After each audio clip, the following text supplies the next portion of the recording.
விக்கிரவாண்டி இடைத்தேர்தல் முடிவுக்கும் பொதுத் தேர்தலுக்கும் தொடர்பில்லை என பாமக மற்றும் பாஜக தலைவர்கள் தெரிவித்துள்ளனர். அதிமுகவினரையும் திமுக விலைக்கு வாங்கிவிட்டதாக அன்புமணி ராமதாஸ் கூறியுள்ளார். விக்கிரவாண்டி இடைத்தேர்தலில் திமுக வெற்றி பெற்ற நிலையில் சென்னை தியாகராய நகரில் பாமக தலைவர் அன்புமணி ராமதாஸ் செய்தியாளர்களை சந்தித்தார். அப்போது பணத்தால் திமுக வெற்றி பெற்றிருப்பதாகவும் இடைத்தேர்தல் முடிவுக்கும் பொதுத் தேர்தலுக்கும் சம்பந்தம் இல்லை எனவும் தெரிவித்தார். நிர்வாகத்துக்கு வெற்றி கிடையாது. திமுக அவங்களுடைய ஆட்சிக்கோ முதலமைச்சருக்கோ அவங்க செய்த நிர்வாகத்துக்கு கிடையாது. கொடுத்த பணத்துக்கு மக்கள் அங்கு விசுவாசமா இருந்தார்கள். அதனால வெற்றி பெற்றிருக்காங்க. அவ்வளவுதான். இந்த தேர்தல் மட்டும் நேர்மையான முறையில் நடந்திருந்தால் திமுக டெபாசிட் இழந்திருக்கும். அதுதான் கள நிலவரம். அவ்வளவு மக்கள் திமுக மீது கோபத்தில் தான் இருக்கிறாங்க. அங்க மட்டும் இல்ல, ஒட்டுமொத்த தமிழ்நாட்டில் கோபத்தில் தான் இருக்கிறாங்க. இதுக்கும் பொது தேர்தலுக்கும் சம்பந்தமே கிடைக்க போறது. பொது தேர்தலில் ஒட்டுமொத்தமா அத்தனை அமைச்சர்கள் ஒரே தொகுதியிலையும் எம்எல்ஏக்கள், எம்பிக்கள், சேர்மன் எல்லாம் தங்கி அங்கே பணம் எல்லாம் கொடுக்கறதுக்கு ஒரு சூழலாம் இருக்க போறது கிடையாது. அதனால அடுத்த தேர்தல் நிச்சயமாக பொது தேர்தல் இதுக்கும் சம்பந்தமே இருக்க போறது கிடையாது.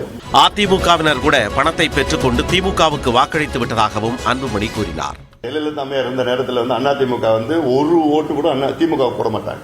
ஏன்னா அவங்களுடைய ஜென்ம எதிரி எம்ஜிஆர் கட்சி தொடங்கினதுக்கு காரணம் திமுக ஒழிக்கிறதா தருவினார்.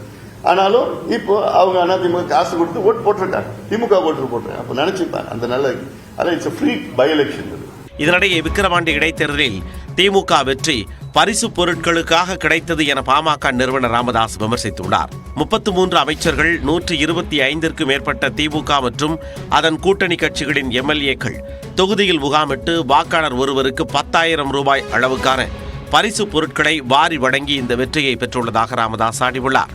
இந்நிலையில் சென்னை மயிலாப்பூரில் செய்தியாளர்களிடம் பேசிய பாஜக மாநில தலைவர் அண்ணாமலை, இது ஒட்டுமொத்த தமிழ்நாட்டு மக்களின் மனநிலை அல்ல எனவும் சட்டப்பேரவை தேர்தலுக்கான முன்னோட்டமாக இதை எடுத்துக்கொள்ள முடியாது எனவும் குறிப்பிட்டார்.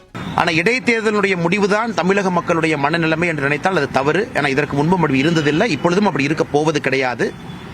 இருந்தும் மக்களுடைய முடிவை நாம் ஏற்றுக்கொள்ள வேண்டும். இதற்கு முன்பு இடைத்தேர்தலை நீங்க முன்னோட்டமா எடுத்தீங்கன்னா பொது தேர்தலில் எப்பொழுதுமே அந்த ஆட்சி தன்னுடைய பலத்தை இழந்திருக்கிறது, ஆட்சி இழந்திருக்கிறது.